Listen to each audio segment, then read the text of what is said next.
Mecanismo Paribet. ¿Cómo así? La cuarta dice, imitaba la firma de Tonka. Informe policial destapa el mecanismo Paribet, Mario Antonio Guzmán. El secreto que complicaría al anticuario Marco Antonio Leiva, más conocido como Paribet. Así es, pues.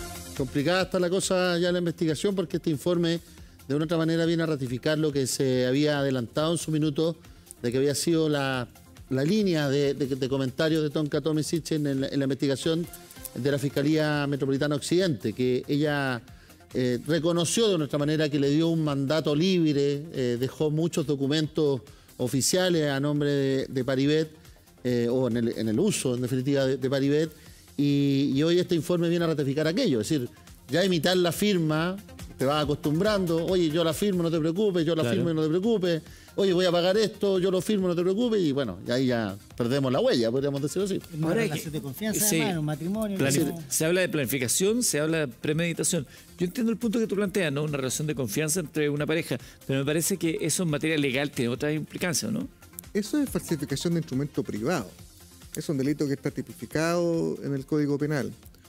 Puede tener la tolerancia de a quien se está imitando, digamos, pero hay un punto en que no, que sencillamente no tenía ni conocimiento de esa situación y eso es un delito. Es un delito además que debería perseguirse por el Ministerio Público, independientemente de lo que opine la persona falsificada, digamos. Claro. Por lo tanto, es un delito grave. Un mecanismo, o sea, un modo de actuar. Ahí está un poco lo que dice Marcelo, reforzando aquello. Si aquí la Fiscalía, el informe policial, señala la cantidad de tiempo que se utilizó el mecanismo, el delito pasa a ser reiterado. Y además con un acto ya doloso. Ya no es la explicación, es que justo Tonka viajó, estaba de vacaciones, estaba enferma, estaba en un examen, yo lo hice una vez nomás. Sino que aquí ya la cosa es... lo utilizo a modo de utilizar el nombre, en definitiva, de la conductora. Pero la televisión. palabra mecanismo dice mucho. ¿Se acuerda cuando Carlos Gajardo, en caso Penta, en su momento habló de una maquinaria que era como una especie de institución? Acá es parecido lo mismo, un mecanismo, o sea, una situación repetitiva en el tiempo que tenía cierto actuar, cierta orgánica. Claro, eso describe una situación. La consecuencia legal, eso depende de la situación, digamos. El mecanismo no es una palabra que se utilice en el Código Penal para atribuir algún reproche específico, pero sí la reiteración. Y el cada chiqui con la firma imitada configura un delito, separado, digamos. Entonces, y después llega una fórmula final de decir, bueno, esto se configura una sola gran situación o no, eso depende del juez y cómo se plantee en detalle, digamos, esta causa. Pero ya cada cheque y con esta firma imitada en sí es un delito. Mario, echemos la cinta hacia atrás porque a uno se le tienden a confundir tanta cuestión que hemos visto ahora en tribunales. Nos hemos convertido en unos Pablo Honorato del día a día. Un saludo a Pablo Honorato. Está retirado ahí disfrutando de su jubilación. Al final del día estamos todos días viendo que las situaciones que se están ventilando en tribunales de investigaciones que alcanzan, ribetes distintos cuando son figuras públicas. Y aquí veíamos a una animadora de televisión exitosa, bella, que lo tenía todo, su pareja, siempre como en la sombra, que generaba comentarios, y ahora resulta que se investiga esto en el marco del caso Relojes y aparece esto del mecanismo Paribet. Me gustaría que pudieras echar la máquina del tiempo hacia atrás y muy didácticamente nos contaras a todos de qué hablamos en este caso. Hablamos de una investigación que nació en el aeropuerto. Ahí se descubrió que un grupo de funcionarios de la Policía de Investigaciones habían hecho vista gorda de una serie de entregas y llegadas de relojes de lujo a relojeros más conocidos en el mundo de este ámbito en el centro de Santiago. Y luego de eso se fue llegando a relojerías y a joyerías vinculadas a galerías históricas del centro de Santiago, donde los clientes tenían algo que ver con el mundo de la farándula, el mundo de la televisión y también de este mercado de antigüedades, sean pinturas, relojes y otro demás. Y en el marco de esa investigación aparece el nombre de Paribet a través de informes reservados en su minuto, porque en definitiva era compra de artículos robados, que venían algunos de Europa y otros robados en nuestro país, y luego de esto venía una serie de transacciones, donde también se hablaba, y por eso la investigación por harto tiempo estuvo reservada, de lavado de activos.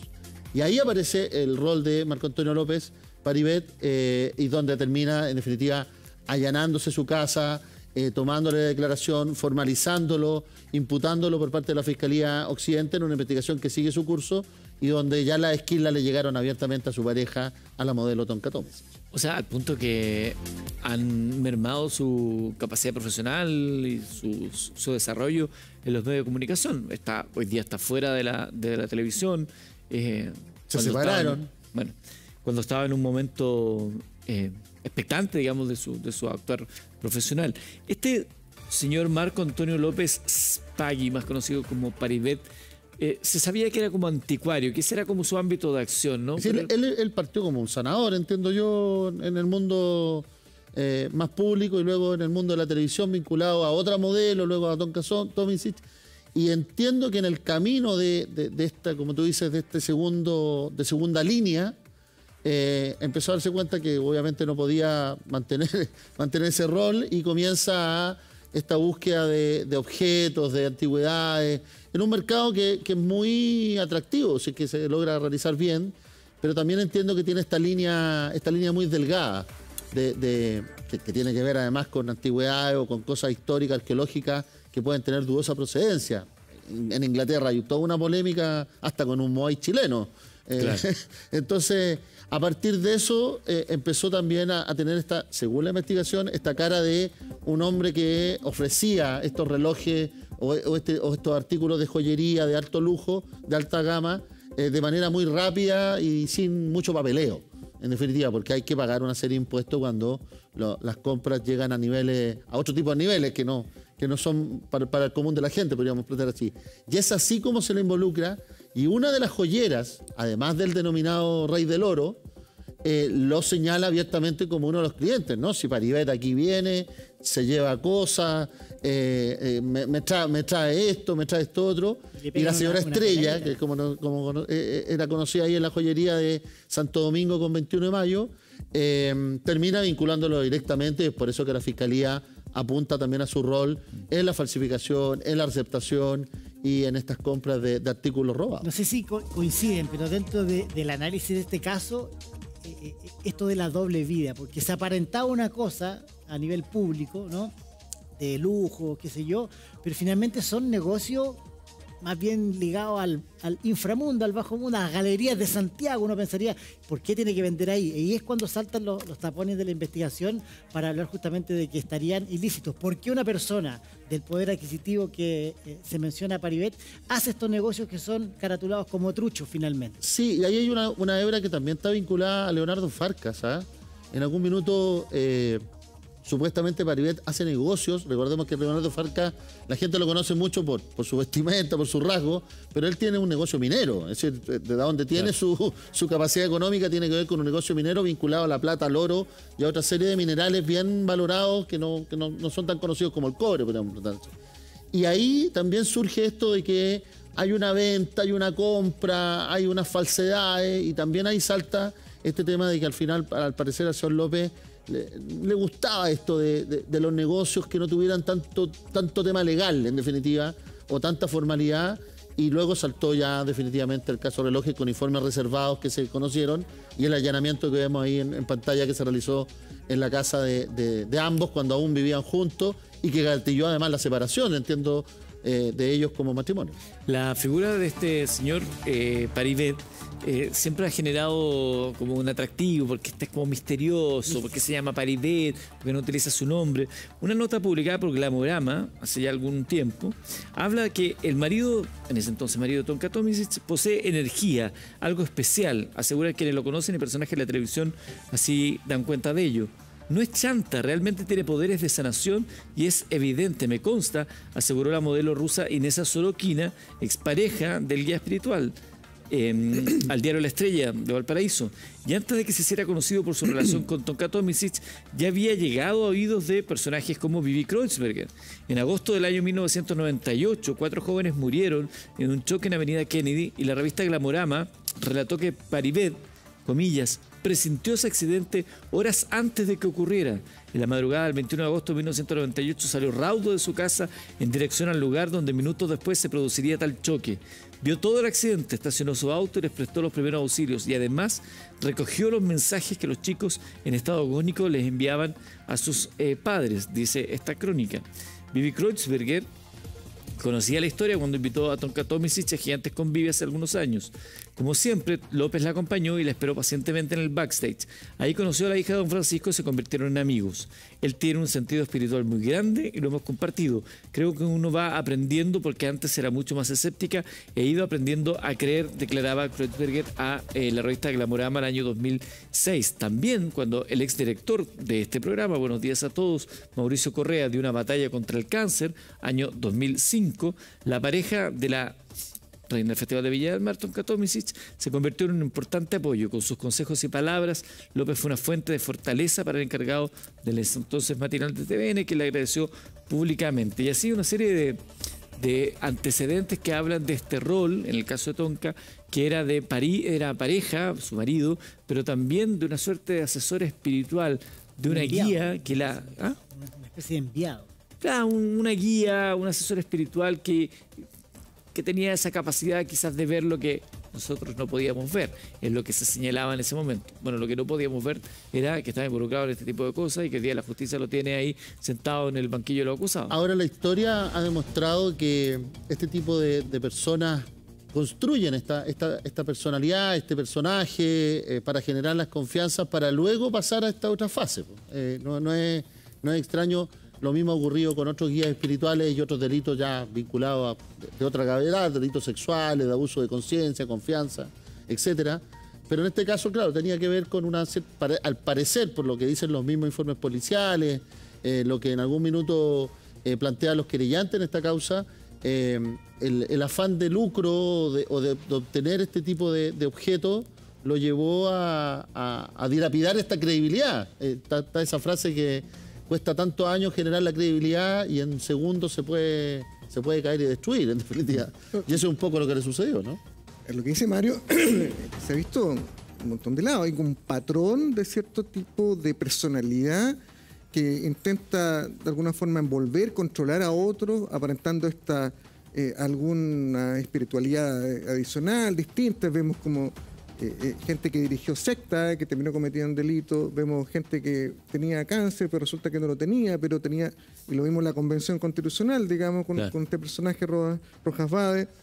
Hay una psicología ahí detrás de gente que es mitómana y que sencillamente trata de controlar a otros con esta superioridad y termina después descubriéndose. Ahora, pero sostener esto tanto en el tiempo, tanto en el medio además, yo no lo conocí, no sé si tú, a Paribet.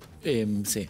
¿Sentiste algo especial? ¿Una aura especial? ¿Una magia? Mira, tengo una anécdota que ocurrió el día del terremoto, te la podría contar después, pero antes Rafa me está llamando por interno que tiene otros antecedentes también vinculados con esto. Sí. Sí, no, y que tiene que ver con, esto es lo último, lo más reciente, porque estamos hablando de todo aquello, tiene que ver con un informe de la PDI.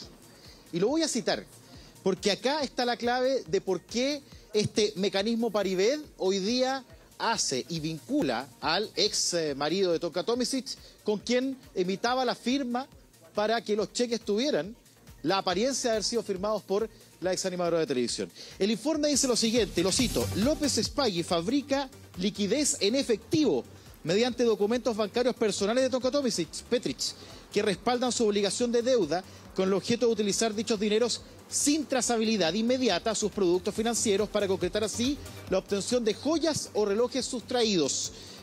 Sigo citando este documento informe de la Policía de Investigaciones, lo que hace apreciar una planificación o premeditación en el actuar doloso de López Spaghi, quien tenía como principal regla no relacionarse o dejar registro transaccional con sujetos dedicados a la delincuencia directa, actuando mediante intermediarios financistas.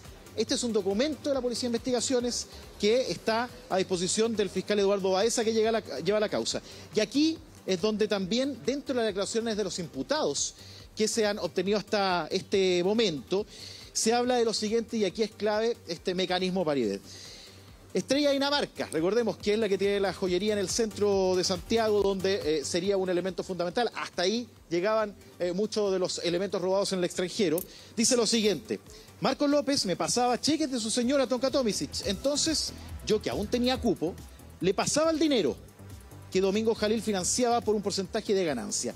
Para mí resultaba claro que López Spaghi pedía dinero prestado para solventar su alto nivel de vida, ya que tenía gastos que no podía pagar por sí mismo o bien fracasaba en negocios. Recordemos que la declaración que se ha conocido de Tonka Tomisic es que él se dedicaba a hacer su proyecto minero, pero que nunca fue exitoso. Eso es lo que sabía ella. Y eso es lo que plantea en una de sus declaraciones. Y lo último que me gustaría marcar es lo siguiente. Jaime Quirós, que se habla que sería uno de los brazos operativos de esta organización que vendía diferentes tipos de joyas robadas y relojes, dice lo siguiente: en una oportunidad le vendí 4 relojes Rolex y en la otra oportunidad un reloj Tudor a Paribet. Él sabía que eran robados. A su pregunta sobre si Tonka sabía a qué se dedicaba Paribet, yo creo que no sabía, porque a veces Paribet hacía la firma. Esto es, los cheques venían en blanco y él los firmaba imitando la firma de ella. De hecho, a veces rechazaba los cheques por no ser conforme en las firmas. Por lo tanto, también da luces de que hubo cheques de Tonka Tomisic con firma disconforme, porque ahí es donde Paribet hacía esta imitación que en algunos momentos no le resultó. Claro, vinculado a un mundo bastante mundano para ser tan espiritual, según lo que tú nos relatas, Rafa Venegas. Marco Antonio López, conocido como Paribet, de quien se habla de este mecanismo. Cuando la justicia, estamos viendo su ficha, registro civil acá en nuestro estudio, ¿no? Además es Luca, como Bueno, parecía el profeta Peñalolén, así con ¿Por qué barba. todos los místicos tienen que usar la barba Sí, larga? ¿por qué? Es que eso ¿No quieres simula el contar tema algo? bíblico. ¿Quieres decir algo respecto a tu...? No, yo trato de mantenerla. No, pero entiendo yo, en lo que se ha estudiado en la secta, como muy bien decía Marcelo, hay que recordar que hay una unidad en el gobierno respecto de este tipo de materia, de la secta, actividades, claro. de actividades religiosas y todo lo demás. Ahí el profesor Lago fue destacado en su minuto. Tiene que ver un poco de simular la tesis de Abraham, de Noé, de todos los Porque grandes próceres. vengo de esa película. Vengo de claro. allá y tengo este contacto divino. De una u otra manera la barba genera esa historia. Lo que te planteo desde el punto de vista, Marcelo, de lo que es una investigación, ya cuando se habla de un mecanismo porque se ha logrado o se está tratando de demostrar que hay una forma constante de funcionar, no es algo ahí sí que no estamos hablando del error puntual ni Claro, de que un no hecho son aislado. hechos aislados. Claro, cuando ya lo plantean como mecanismo, bueno, pero insisto que mecanismo es más bien una denominación periodística más que legal o judicial, digamos. Sí se puede plantear en un contexto para describir una situación global, pero no hay un delito por ser... Lo que se descubre es un modus operandi en el fondo, donde extraía recursos aparentemente de su cónyuge para fines propios y fines ilícitos, digamos, imitando firmas, y con eso ya tengo un patrón de conducta sistemático de un delito que se comete con cierta sistematicidad para un fin determinado. Ese era su método de vida aparentemente, o lo que se plantea con la información que sale a la luz. Pero después lo que se va a juzgar son los delitos, digamos, en específico. Claro. O sea, cada firma se va a ver y va a ver si hubo una falsificación y bueno, la receptación por haber comprado elementos robados. En algún minuto se habló de la vinculación de estas redes internacionales que robaban en Europa y traían para acá, que es lo que hablábamos de la PDI, funcionaba la PDI, que habrían hecho vista gorda, pero también se vinculó con los, ¿cómo le llamaron? Motoclock, le llamaron acá, a las bandas que robaban relojes en sector alto, sí. Y que incluso en algún minuto se vinculó, y eso significó que él se molestara mucho, con el robo a Cristian de la Fuente, que terminó con su hija, recordarán ustedes, herida a balas. Sí. Bueno, afortunadamente no fue hace tanto que se incorporó con gravedad la receptación como un delito en sí mismo. Y eso corta de alguna forma la cadena de incentivos para que se cometa el delito principal de robo. Y lo que es un avance, digamos. Y por eso ya, porque la receptación tiene mucho de cuello y corbata, digamos. Claro. No se ensucia las manos robando algo, pero obtiene los beneficios de ese robo. Por lo tanto, es positivo de que se pueda plantear con la fuerza que tiene la receptación hoy día, con la gravedad que representa ese delito, un reproche de este tipo a alguien. Es que además hay todo un mercado de venta, no sé, así como veíamos Simón, hace un rato que vendían estos elementos del uniforme de carabinero, uno puede encontrar fácilmente en algunos sitios de Facebook, venta de relojes, de joyas, y uno asume que hoy estoy pasando por un mal momento, tengo que tirar a la pelea el reloj. Pero ¿cómo saber, no? Yo no sé si es un tipo que está vendiendo siempre relojes, si es una excepción y tengo el interés legítimo de comprarlo y me voy a meter en un cacho. Ahora, a ti, Paribet, te ofrecía un reloj. Tú dijiste que tenía una anécdota con él. Pero, ¿Te ofreció un reloj? No tiene que ver con... No tiene que ver ¿Pero con el reloj. aura espiritual de él? Sí, no sé, el reloj es sumamente caro, creo que no habría podido acceder. Te cuento la anécdota al tiro, pero respecto a eso, por ejemplo, de lo que se vende a través de plataformas digitales, No, hay que tener todo. ¿llamaban a hacerlo? Era muy común la venta de la bicicleta en las ferias. Sí. Y era como un círculo, digamos. Me robaban la bicicleta y las propias personas La iba muchas a veces buscar a la encontraban su bicicleta vendida y la recompraban, digamos. Entonces, la forma de cortar eso es justamente la receptación. No hay que confiarse comprando cualquier cosa porque muy fácilmente pueden llegar donde mí, digamos. Equipos de audio que están particularmente baratos y que son muy sofisticados, o electrónica, o cuestiones que realmente son una Computadores tremenda, sin conector. son una tremenda oferta porque algo que está muy caro y que lo obtengo a través de Facebook o una plataforma Claro. irregular, porque las otras ya han tomado sus resguardos, digamos, las plataformas de venta más formales ya han tomado sus resguardos. Y ahí yo lo que necesito es una factura, necesito el respaldo, que no me lo vendan, digamos, hacia la buena, porque después seguir el hilo hasta el invierno no es tan difícil. Yo encontré una vez en el Persa Biobío un equipo que me habían robado. Sabía que era el equipo porque... Tu agua. El agua era un Philips así, que el cual yo me había quedado con el control remoto y lo veo, yo dije, aquí va, y hasta que lo encontré. Y lo reconocí porque atrás tenía mi nombre. Yo lo había puesto. Y le digo, oye, ¿y en cuánto está? Lo vendía barato, más encima me dio más rabia. Le dije, oye, ¿te puedo decir algo? Sí. Este equipo es robado. No, ¿cómo se te ocurre? Que no sé qué. Es robado, tiene mi nombre ahí, lo puedo demostrar, tengo fotos, antecedentes. No quiero ir a buscar a los carabineros. Anda a buscarlo. Lo fui a buscar. Cuando llegamos, obviamente, el tipo ya no estaba. Claro. Ya se había ido con el equipo, con todo, y nadie dijo nada respecto. No, nadie lo vio. ¿Qué? ¿Un señor vendiendo equipos de música aquí? No, nadie. Así que cooperé.